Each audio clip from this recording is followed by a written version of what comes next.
Hello everyone, good morning. So I'm Sujan Tamang.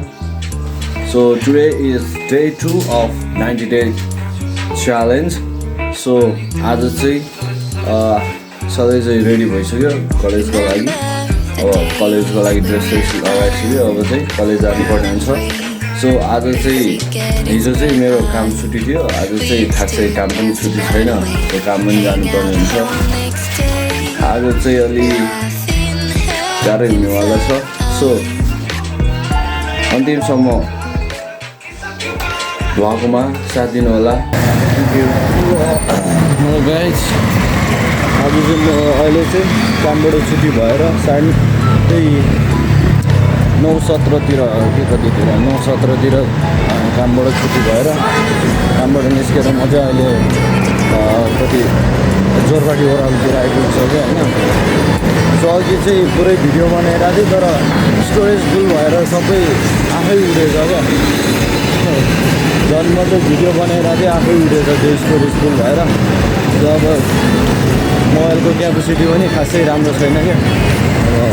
5 वर्ष अगाडिको mobile हो होइन. त्यो भएर पनि मोबाइल पनि पुरानो भइसक्यो. सो स्टोरेज क्यापेसिटी नै राम्रो छैन. अनि अर्को भनेको क्यामेरा क्वालिटी पनि राम्रो छैन. तैपनि कोसिस चाहिँ गरिरहेको छु होइन. सो केही छैन, यहीबाट अब गर्दै जाउँ बिस्तारै. किनौँला नि त होइन, के भएर बिस्तारै किन्दै जाउँला. सो मेरो चाहिँ अब यतिखेर काम छुट्टी भयो होइन. अब काम छुट्टी भएपछि त रुममा जाँदाखेरि 10 बज्छ. रुममा पुग्दाखेरि 10 बज्छ. अनि त्यसपछि त थाकेर फेरि सुत्न मन लागिहाल्छ, सुतिहाल्छ. बिहान नि कलेजमा गयो, कलेजबाट आउँदाखेरि रुममा आइपुग्दाखेरि 9:30 भइसक्यो हुन्छ. 9:30 भइसकेपछि त अनि एकछिन बस्दा बस्दै 10 बजिहाल्छ. 10 बजेपछि त्यही काममा निस्किनु पऱ्यो होइन. 11 बजे त यता आइपुग्नु पऱ्यो. 11 बजे यहाँ आइपुगेन भने त फेरि 11 बजे आएर यहाँ कम हानेन भने फेरि झ्याप्प लाएर पैसा काटिहाल्छ, स्यालेरी काटिहाल्छ. के गर्नु, गाह्रो छ फेरि होइन. अर्को काम गर्नलाई कहाँ सजिलो छ, गाह्रो छ. अब त गर्दै जानुपर्छ, नानी गर्दै जानुपर्छ. यो 10 घन्टाको काम गरेर चाहिँ खासै पढाइ चाहिँ अब बिग्रिँदै गयो मेरो चाहिँ. अब 10 घन्टाको काम गरेर चाहिँ पढाइ सकिन्छ जस्तो मलाई लागेन. सो त्यही भएर पनि अब यसो पार्ट टाइम जब पाइन्छ भने, पार्ट टाइम भन्दा पनि कस्तो छ भन्दाखेरि अलि स्कुलतिर के टिचिङ सेक्टरमा चाहिँ काम पायो भने चाहिँ गर्नुपर्छ.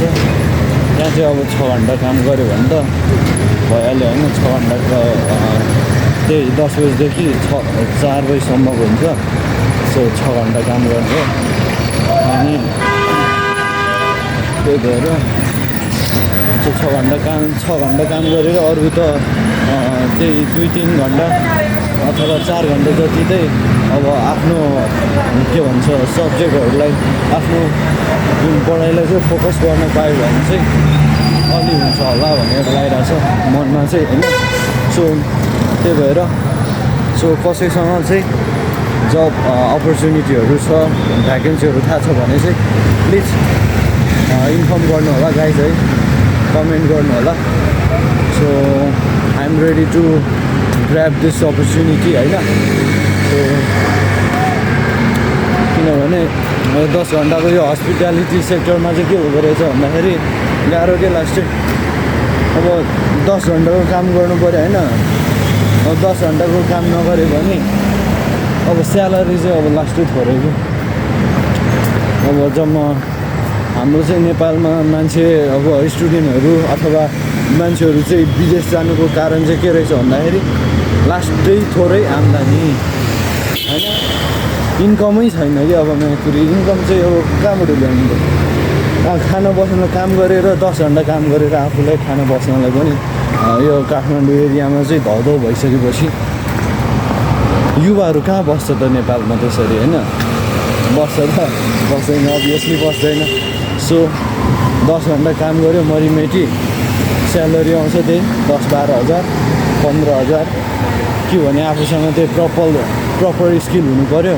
त्यो प्रपर स्किल हुनलाई फेरि राम्रोसँग पढ्ने वातावरण हुनु पऱ्यो। पढ्ने वातावरण छैन। सो पढ्ने वातावरण पढाइ पनि नेपालको त्यस्तै छ।